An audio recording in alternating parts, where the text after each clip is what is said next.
सीएनजीच्या दरात वाढ झाल्यानं मुंबईत रिक्षाचा प्रवास महागण्याची शक्यता आहे। मुंबईत रिक्षाचा प्रवास प्रति किलोमीटर ₹1.30 महाग होणार आहे। पाहूया हा रिपोर्ट। इंधन दरवाढीमुळे रिक्षाचा प्रवासही महागण्याची चिन्ह आहेत। रिक्षाचे दर प्रति किलोमीटर ₹1.30 महागण्याची चिन्ह आहेत। सध्या रिक्षाचं भाडं प्रति किलोमीटर ₹17.14 इतकं आहे। सीएनजीच्या दरात आणखी वाढ झाल्यास हे भाडं प्रति किलोमीटर ₹18.44 होऊ शकेल। सध्या मीटर रिक्षाचं सुरुवातीचं भाडं ₹26 इतकं आहे। दरवाढ झाल्यास हे भाडं ₹27.43 होईल। मात्र आरटीओच्या नियमानुसार प्रवाशांकडून ₹27 घेतले जातील। बढ़ना चाहिए, भाव बढ़ना चाहिए मीटर का, इसलिए परवड़ता नहीं है। गैस का भाव बढ़ गया, ऑयल का भाव बढ़ गया, सब सामान का भाव बढ़ते जा रहा है। हम लोग को परवड़ता थोड़ी है, तो जबरदस्ती है।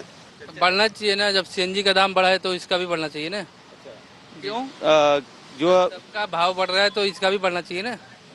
जो अभी का भाव है उस पे आपका खर्चा नहीं होता है जो मेंटेनेंस करने का? मेंटेनेंस तो नहीं हो पाता है ना। पेट्रोल डिझेल नंतर सीएनजीच्या दरातही वाढ झाली आहे। त्यामुळे रिक्षा, टॅक्सी आणि खासगी वाहनांच्या खर्चातही वाढ झाली आहे। ही दरवाढ अपरिहार्य असल्याचं रिक्षा चालक आणि संघटनांचं म्हणणं आहे।